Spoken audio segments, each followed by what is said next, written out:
Okay, let's dive right into this. Hello students, welcome to today's explainer. आज हम cover करने वाले हैं आपके क्लास 8 इंग्लिश का एक बहुत ही मज़ेदार chapter, the wheat that one hearts. देखिए, ये एकदम प्रॉपर एग्जाम ओरिएंटेड एक्सप्लेनेशन होने वाला है। कोई एक्स्ट्रा ड्रामा नहीं, सिर्फ सीधे स्टोरी और उसके सबसे इंपॉर्टेंट पॉइंट्स पर फोकस करेंगे हम। So without any further adieu, let's get started. कहानी की शुरुआत होती है बिल्कुल golden era of the Vijayanagara empire में। ये एम्पायर अपनी ग्लोरी, वेल्थ और रिच कल्चर के लिए उस वक्त बहुत फेमस था। यहाँ के रूलर थे किंग कृष्णदेवराया, जो एक बहुत ही वाइज और पावरफुल मोनार्क माने जाते थे। आज हमारी पूरी कहानी इसी ग्रैंड रॉयल कोर्ट के आसपास घूमेगी। अब मिलते हैं हमारी स्टोरी के दो मेन कैरेक्टर्स से। एक तरफ हैं किंग कृष्णदेवराया, जो आर्ट और लर्निंग को बहुत ज़्यादा सपोर्ट करते थे, और दूसरी तरफ हैं उनके कोर्ट के 8 फेमस पोएट्स, जिन्हें अष्टदिग्गजाज कहा जाता था। इनमें से सबसे फेमस थे तेनाली रामा। तेनाली रामा अपने क्विक विट यानी हाजिर जवाबी और क्लेवर सॉल्यूशंस के लिए जाने जाते थे। जब भी कोई ऐसी प्रॉब्लम आती जो किसी से सॉल्व ना हो रही हो, तेनाली रामा के पास उसका परफेक्ट सॉल्यूशन जरूर निकल आता था। Now, what's really interesting about this part is the main problem of our chapter. अचानक से किंग ने क्वीन थिरुमालंबाल से बात करना क्यों बंद कर दिया? ऐसा क्या हो गया था उनके बीच जिसकी वजह से पैलेस का पूरा माहौल ही बदल गया? Let's find out. तो इस रॉयल झगड़े का मेन रीजन एक्चुअली ये था। किंग ने एक बिल्कुल नई पोएम लिखी थी।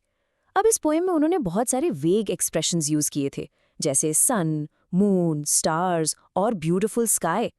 क्वीन थिरुमलंबाल को ये पोएम सच में बिल्कुल भी समझ नहीं आई, और जब किंग ने उन्हें एक्सप्लेन करने की कोशिश की ना, तो मिसअंडरस्टैंडिंग और भी बढ़ गई। और फिर क्या था, दोनों के बीच एक बहुत ही छोटी सी बात पर काफी बड़ा वाला झगड़ा हो गया।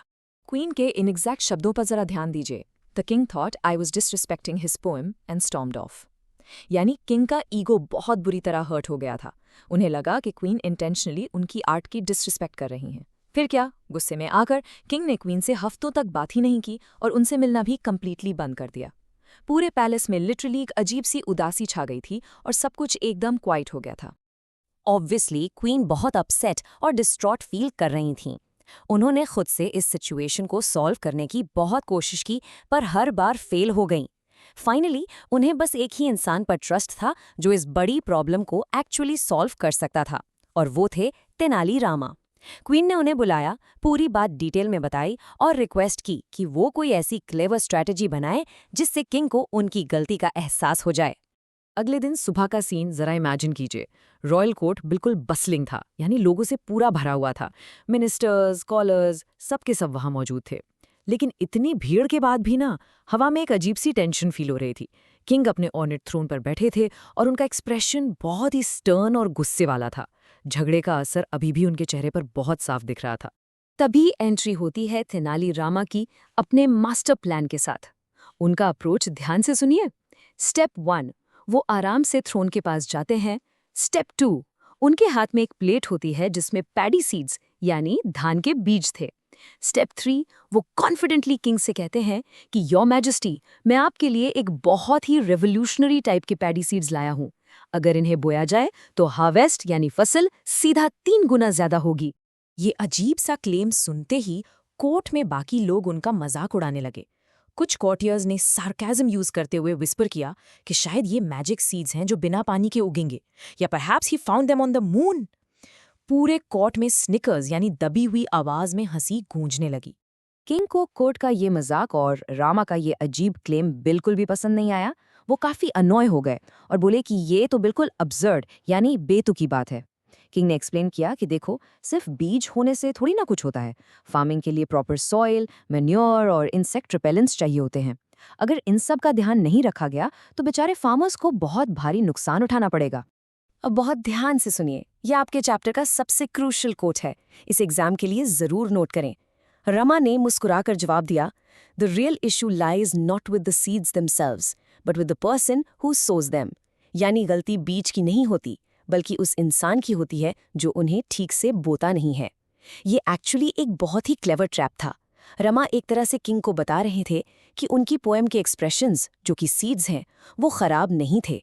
प्रॉब्लम ये थी कि किंग यानी सोअर ने खुद उन्हें ठीक से समझाया नहीं। So the crucial point here is कि किंग कृष्णदेवा राय को तुरंत ये गहरी बात समझ आ गई। उन्हें फाइनली रियलाइज हुआ कि उनका प्राइड और उनका ईगो उनके जजमेंट को पूरी तरह से ब्लॉक कर रहा था। उन्होंने बिना किसी झिझक के अपनी मिस्टेक मानी और उसी शाम क्वीन के पास जाके माफी भी मांगी। उन्होंने ओपनली एक्सेप्ट किया, I see now that I overreacted, I let my pride blind me, I am so sorry.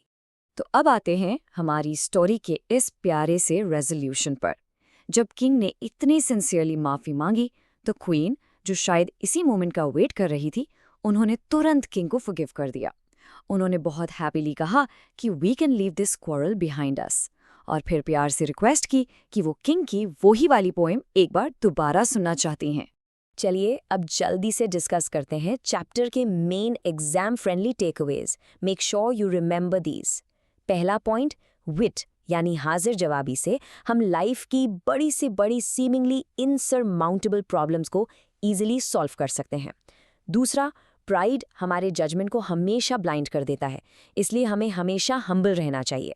और तीसरा पॉइंट, असली मैच्योरिटी इसमें नहीं है कि आपसे कभी कोई गलती ही ना हो, बल्कि इसमें है कि आप अपनी गलती को सेल्फ अवेयरनेस के साथ विलिंगली एक्सेप्ट करें। And this brilliantly illustrates the real power of clear thinking. जाते जाते अब आप सबके लिए एक फाइनल सवाल। सोचिए, नेक्स्ट टाइम जब आपकी किसी दोस्त या फैमिली मेंबर से ऐसी कोई मिसअंडरस्टैंडिंग हो जाए, तो क्या आप गुस्से की जगह तेनालीरामा जैसा विट यूज कर सकते हैं? Think about it. ये एक सिंपल आदत आपके एग्जाम्स के आंसर्स और डेली लाइफ दोनों को ही बहुत बेहतर बनाएगी। Keep studying well.